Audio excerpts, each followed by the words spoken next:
കട പോയ വിഷമത്തിൽ ദുഃഖിച്ചിരുന്ന രേവതിക്ക് പുതിയൊരു സ്കൂട്ടി തന്നെ സമ്മാനിച്ച് സച്ചി.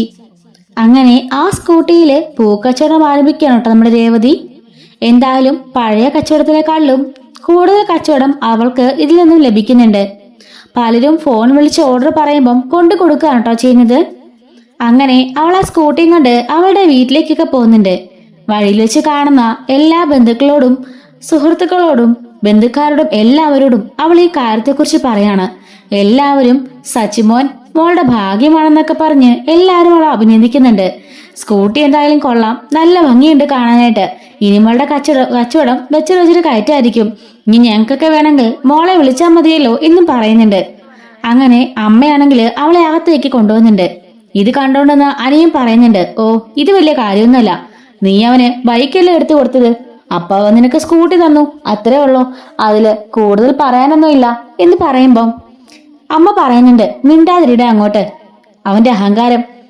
ആ മോൻ എന്ത് സ്നേഹത്തോടെയാ ഭാര്യയ്ക്ക് ഇത് ചെയ്തു കൊടുത്തത്, ഇവളുടെ വിഷമം കണ്ടിട്ടല്ലേ, എന്നിട്ട് അതുപോലും ചിന്തിക്കാതെ നീ ഇങ്ങനെയൊക്കെ പറയണോ, മിണ്ടാതിരുന്നോണം. മോളിപ്പോ വന്നിട്ടല്ലേ ഉള്ളൂ, മോളിരിക്കേ, അമ്മ വല്ലതും കഴിക്കാനെടുക്കാം. അയ്യോ അമ്മേ പറ്റില്ല, സമയമില്ല. അമ്മയ്ക്കറിയാലോ ഇന്നലത്തെ ദിവസം ഞാൻ ആഹാരം പോലും കഴിക്കാതെ പിണങ്ങി ടെറസിന്റെ മണ്ടയ്ക്ക് കരഞ്ഞോണ്ടിരിക്കായിരുന്നു. ഈ സമയത്ത് എന്റെ സച്ചിയേട്ടൻ ഫുഡ് വാങ്ങിക്കൊണ്ടുവന്ന് എനിക്ക് വാരി തന്നു. അതിൽ പേരെ സന്തോഷം എനിക്ക് വേറെ എന്താമയുള്ളത്. അതുപോലെ എന്റെ സച്ചിയേട്ടൻ ഇപ്പൊ വെയിറ്റ് ചെയ്തിരിക്കും, ഉച്ചയ്ക്ക് കഴിക്കാൻ വരും, അതുകൊണ്ട് എനിക്ക് അവിടെ ചെല്ലണം. എല്ലാം ഭക്ഷണം ഉണ്ടാക്കി വെച്ചിട്ടാ വന്നത്, പക്ഷെങ്കിൽ സച്ചിയേട്ടന് വിളമ്പിക്കൊടുത്ത് അരികിലിരുന്ന് എനിക്ക് കഴിക്കണം, അതുകൊണ്ട് ഞാൻ പോവാന്നും പറഞ്ഞിട്ട് അവൾ അവിടുന്ന് പോകുന്നുണ്ട്. അങ്ങനെ വീട്ടിലേക്ക് പോയി സച്ചിയും രേവതിയും ആഹാരമൊക്കെ കഴിക്കുന്നുണ്ട്. ഈ സമയത്ത് ശ്രുതിയാണെങ്കിൽ അന്ന് പാർലറിൽ പോയില്ല കേട്ടോ. ചന്ദ്രയും അവിടെ തന്നെ ഉണ്ട്, അവർക്കും വിളമ്പിക്കൊടുത്ത് രേവതി ആഹാരമൊക്കെ കഴിക്കുന്നുണ്ട്. സച്ചി പറയുന്നുണ്ട്, രേവതി ഉച്ചയ്ക്ക് എനിക്ക് ഓട്ടോ ഇല്ല, ഞാൻ എന്തായാലും കുറച്ചു നേരം കിടന്ന് ഉറങ്ങാൻ പോവാ, നിനക്ക് ജോലിയുണ്ടോ, നിനക്ക് വല്ല ഓട്ടോ ഉണ്ടോ ചോദിക്കുമ്പം ഇല്ല സച്ചിയേട്ടാ ഇപ്പൊ ഒന്നിനും പോവണ്ട, എനിക്ക് 3 മണിക്ക് ശേഷം പോയാൽ മതി, അപ്പോഴത്തേക്കും ഉള്ള പൂവൊക്കെ ഞാൻ കെട്ടി റെഡിയാക്കി വെച്ചിട്ടുണ്ട്, കുറെ ഓർഡർ ഉണ്ട്, അതെല്ലാം കൊടുക്കണം എന്ന് പറയുന്നുണ്ട്. ചന്ദ്രയും ശ്രുതിയും ഇത് കണ്ട് ആകപ്പാടെ വെപ്രാളം പിടിച്ചിരിക്കുന്നുണ്ട്. അങ്ങനെ രേവതി പറയുന്നുണ്ട്, എന്തായാലും ജോലിയൊക്കെ കഴിഞ്ഞു, ഞാനും വരാം സച്ചേട്ടനൂടെ, ഞാൻ കുറച്ചു നേരം കിടന്ന് ഉറങ്ങാം, ഇപ്പൊ എന്തായാലും വർഷയ ശ്രീകാന്തും ഇല്ലല്ലോ, അതുകൊണ്ട് നമുക്ക് അവരുടെ മുറിയിൽ കിടക്കാമെന്ന് പറയുന്നുണ്ട്. ചന്ദ്ര പറയുന്നുണ്ട്, അതൊന്നും പറ്റില്ല, നീയൊക്കെ ഹാളിലല്ലേ കിടക്കുന്നത്, അവിടെ തന്നെ കിടന്നാ മതി. അപ്പോഴേക്കും സച്ചി അയക്കാണ്, അത് അമ്മയാണ് തീരുമാനിക്കുന്നത്, ശ്രീകാന്തിന്റെ മുറിയില് ഞങ്ങൾ കിടക്കുന്നുണ്ട്, അവർക്ക് യാതൊരു കുഴപ്പമില്ല, പിന്നെ അമ്മയ്ക്ക് എന്താ കുഴപ്പം എന്ന് ചോദിക്കാണ്.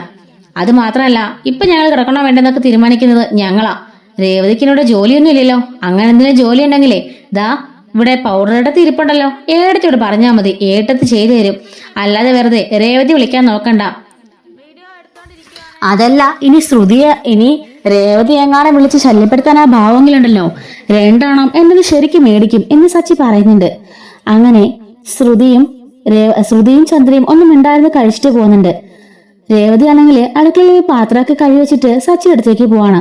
സച്ചി ആണെങ്കിൽ അവിടെ കിടക്കായിരിക്കും. രേവതി വന്ന് അവന്റെ അടുത്ത് നിന്ന് കൈമാട്ടിൽ കിടന്നിട്ട് കെട്ടിപ്പിടിച്ച് കിടക്കുന്നുണ്ട്. രേവതി പറയാണ്, എന്തായാലും ഞാൻ ഒരുപാട് ഭാഗ്യം ചെയ്തവളാ, അതുകൊണ്ടായിരിക്കും സുധി എന്നെ കിട്ടാതെ ആ പെണ്ണ് പുറകെ പോയത്, അതുകൊണ്ടല്ലേ സച്ചിൻ എന്നെ വിവാഹം കഴിച്ചത്. സുധിയെ ഞാൻ കിട്ടിയിരുന്നെങ്കിൽ എന്റെ ജീവിതം അതോ ഗതിയായനെ, അമ്മയുടെ കൂടെ കൂടിയിട്ട് സുധിയും കൂടി എന്നെ ഇട്ട് കുത്തിയേനെ. ഇപ്പം സച്ചേട്ടനായതുകൊണ്ട് എന്റെ കൂടെ നിൽക്കാനും എന്റെ ആഗ്രഹങ്ങൾ സാധിക്കാനും ഒക്കെ പറ്റുന്നുണ്ടല്ലോ. ഭാവ ശ്രുതി വന്ന് പെട്ടുപോയതുപോലെയാ. ശ്രുതിയാണെങ്കിൽ ജോലിക്കും പോയില്ല, ഒന്നും ചെയ്യില്ല. എന്റെ സച്ചേട്ടൻ എനിക്ക് ദൈവം തന്ന അനുഗ്രഹമാണെന്നൊക്കെ അവള് പറയാണ്. അപ്പോഴേക്കും സച്ചി പറയുന്നുണ്ട്, എത്ര പെട്ടെന്നല്ലേ നമ്മുടെ ജീവിതത്തിലേക്ക് സങ്കടം സന്തോഷം ഒക്കെ കടന്നു വരുന്നത്. സങ്കടം കടന്നു വരുന്നത് ശരിയാ, അത് ഈശ്വര നിശ്ചയമായിരിക്കും, പക്ഷെങ്കിൽ അത് സന്തോഷമാക്കേണ്ടതേ നമ്മളുടെ കടമയാ. നമുക്ക് നിശ്ചയദാർഢ്യവും മനസ്സിൽ ഉറപ്പുണ്ടെങ്കിലേ നമുക്ക് സന്തോഷം നമുക്ക് തന്നെ നേടിയെടുക്കാം. ആരും നമുക്ക് സന്തോഷം ഇങ്ങോട്ടുകൊണ്ട് തരില്ലല്ലോ എന്നൊക്കെ പറയുന്നുണ്ട്. നമ്മുടെ രേവതി പറയുന്നുണ്ട്, എന്റെ എല്ലാ ഭാഗ്യത്തിനും കാരണം എന്റെ സച്ചിയേട്ടൻ തന്നെയാ. ഇപ്പൊ ഞാൻ എന്ത് സന്തോഷത്തെന്നറിയാമോ, ജോലി ഇല്ലെന്ന് പറഞ്ഞ് എന്നെ അമ്മ ഒരുപാട് താത്തി കിട്ടി. ആ സമയത്ത് സച്ചിയേട്ടൻ ഒരു അനുഗ്രഹം പോലെയാ അതും കൊണ്ട് വന്നത്. ഞാൻ എത്ര ഹാപ്പിയാണെന്നറിയോ എന്നൊക്കെ പറയുന്നുണ്ട്.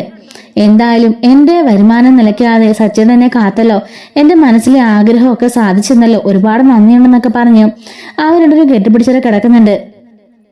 ഈ സമയത്ത് നമ്മുടെ ചന്ദ്രയും ശ്രുതിയും കൂടി മുറിയിൽ ചെല്ലുന്നുണ്ട്.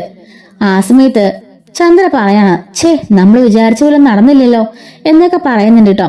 ഈ സമയം സച്ചി ആണെങ്കിൽ നോക്കുമ്പോ രേവതി നല്ല ഉറക്കായിരിക്കും കേട്ടോ. രേവതി അങ്ങോട്ട് മാറ്റിക്കെടുത്തിട്ട് ഇച്ചിരി വെള്ളം കൊടുക്കണം തോന്നുന്നുണ്ട്. സച്ചി പറയാണ്, പാവത്തിന് ഉണത്തണ്ട, ഇപ്പൊ ഉണർന്നാല് എനിക്ക് പകരം പോയി വെള്ളം എടുത്തോണ്ട് വരും, അനങ്ങാവിടെ കിടക്കട്ടെന്ന് പറഞ്ഞിട്ട് ഇവൻ വെള്ളം എടുക്കാനായിട്ട് അടുക്കളയിലേക്ക് പോകുന്നുണ്ട്. ഈ സമയത്ത് പൗഡർ എടുത്തി അമ്മ എന്തേ അടുത്ത ഗൂഢാലോചനയിലായിരിക്കോ എന്നും പറഞ്ഞ് അവൻ അവിടൊക്കെ തപ്പുമ്പോഴേക്കും ശ്രുതിയുടെ മുറിയില് രണ്ടുപേരും നിൽക്കുന്നത് കാണുന്നുണ്ട്. അങ്ങോട്ടേക്ക് പോയിട്ട് അവനവിടെ ഒളിഞ്ഞു നിൽക്കാണ്.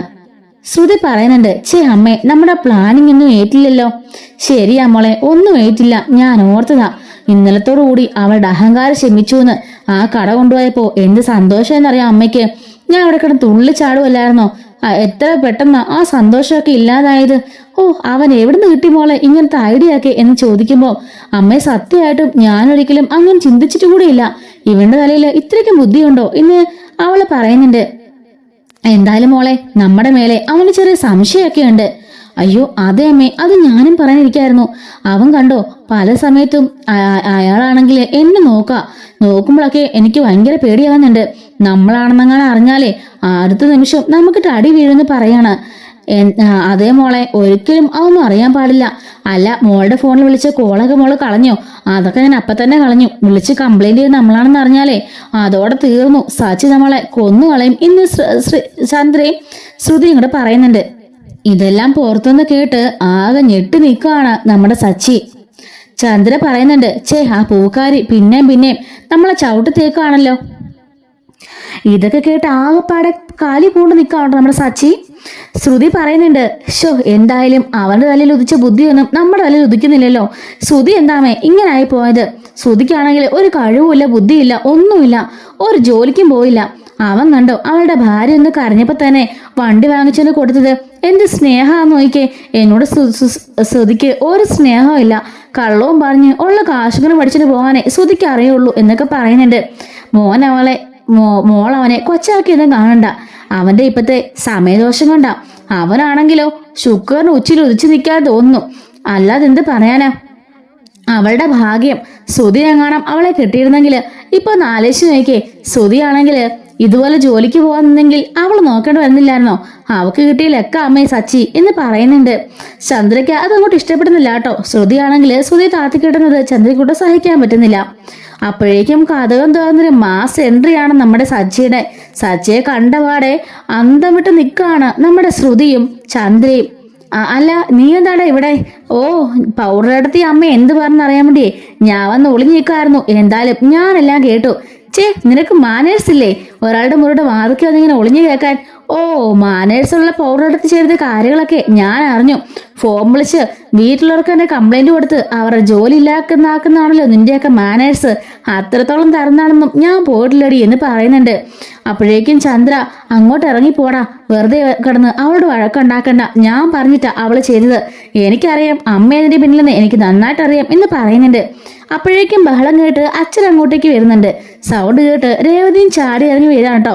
ഈ സമയത്ത് ഡബിങ് കഴിഞ്ഞിട്ട് നമ്മുടെ വർഷയും അതുപോലെ തന്നെ ശ്രീകാന്തും വരുന്നുണ്ട്.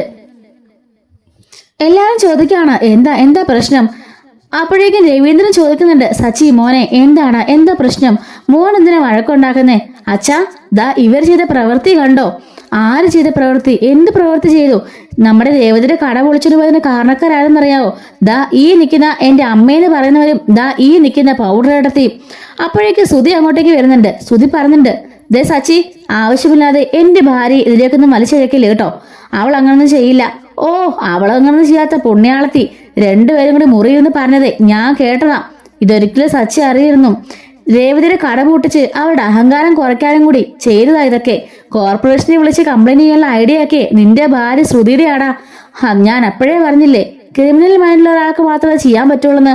നിന്റെ ഭാര്യ ക്രിമിനൽ ആണെന്ന് ഒന്നുകൂടി തെളിയിച്ചിരിക്കുകയാണാ. പിന്നെ എന്റെ അമ്മ കള്ളന് കഞ്ഞിവച്ചോളാണല്ലോ എന്റെ അമ്മ. അതുകൊണ്ട് ഇതെല്ലാം ചെയ്യും. മരുമോള് പറഞ്ഞത് താളം തുള്ളിക്കൊണ്ടിരിക്കുകയാണല്ലോ എന്റെ രേവതിയെ കരയിക്കാൻ എന്ന് പറയുന്നുണ്ട്. അപ്പോഴേക്കും രേവതി കരഞ്ഞുകൊണ്ട് ശ്രുതിയുടെ അടുത്തേക്ക് ചെല്ലുന്നുണ്ട്.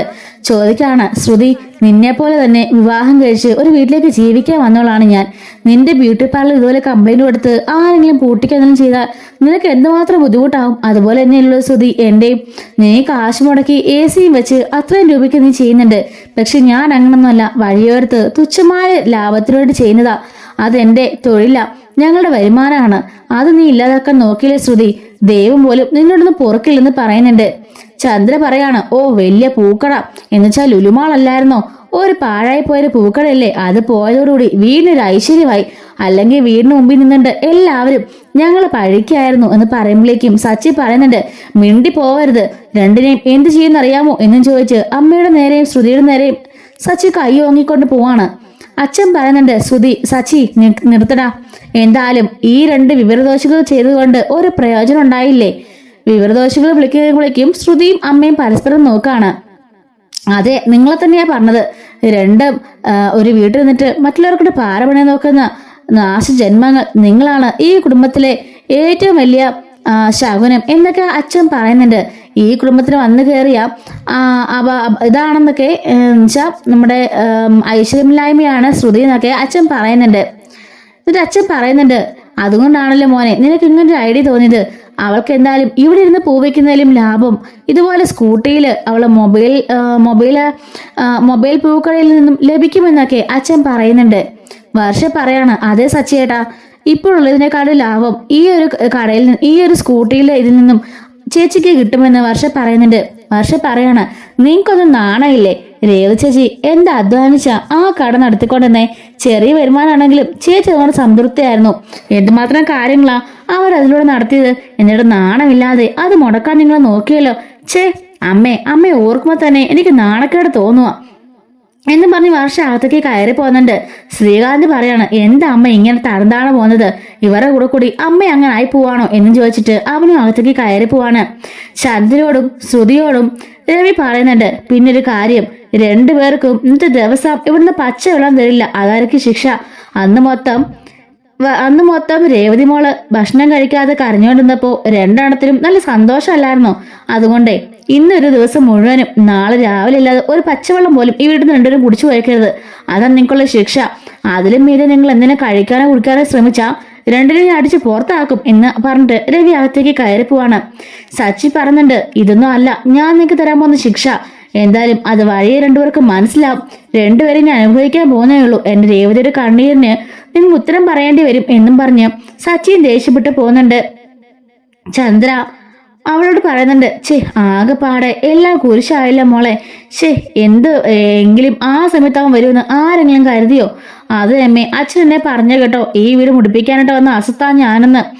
ഈ വീട്ടിലെ വന്ന് കയറിയ ഐശ്വര്യക്കേടാണെന്നൊക്കെ അച്ഛൻ പറഞ്ഞു കേട്ടോമ്മേന്നൊക്കെ പറഞ്ഞ് അവള് സങ്കടപ്പെടുമ്പോ, സാരില്ല മോളെ, പോട്ടെ, അതൊന്നും സാരില്ല. ഈ അമ്മയ്ക്ക് വേണ്ടി മോള് ഹെൽപ്പ് ചെയ്തതല്ലേ, അമ്മയ്ക്ക് അതിൽ വിഷമമുണ്ട്. പിന്നെ മോള് വിഷമിക്കേണ്ട, ആരും കാണാതെ രാത്രിയിലെ അമ്മ മോക്ക് ഫുഡ് എടുത്ത് തരാട്ടോ എന്ന് പറയുമ്പോഴേക്കും ശരി അമ്മയെന്നും പറഞ്ഞിട്ട് അവൾ അകത്തേക്ക് കയറി പോവാണ്. അകത്ത് ചെല്ലുമ്പോ ശ്രുതി കഴിക്കുന്നുണ്ട്. എന്താ ശ്രുതി, നീയാണോ കംപ്ലൈന്റ് കൊടുത്തേ? നീ എന്തിനാ അങ്ങനെയൊക്കെ ചെയ്തത്? അമ്മ പറഞ്ഞിട്ടാ, ഞാൻ പറഞ്ഞതാ അമ്മയെ വേണ്ടാന്ന്. അമ്മ കേൾക്കാതെ അമ്മ പറയാ രേവതിയുടെ കട പൂട്ടിച്ചു വെക്കുള്ളൂ ഞാൻ ചെയ്യാനായിട്ട്. പിന്നെ എനിക്ക് ചെയ്യേണ്ട വന്ന ശ്രുതി എന്ന് പറയുമ്പോ, അല്ലെങ്കിൽ തന്നെ അവൾക്ക് ഇച്ചിരി അഹങ്കാരം ഉണ്ടായിരുന്നു. പിന്നെ ആ പൂക്കൾ കാണുന്നതന്നെ ഒരു ഐശ്വര്യക്കേടായിരുന്നു. സാരയില്ല. പക്ഷെങ്കില് എന്ത് ചെയ്യാനാ, നിന്റെയൊക്കെ ആ ഒരു കുബുദ്ധി കാരണം അവക്കിപ്പോ എക്സ്ട്രാ ലോട്ടറിയിൽ അടിച്ചേക്കുന്നത്. ഇങ്ങനെ കച്ചവടം ചെയ്യുമ്പോഴേ ഇരട്ടി ലാഭമാണെന്നാ എല്ലാരും പറയുന്നേ.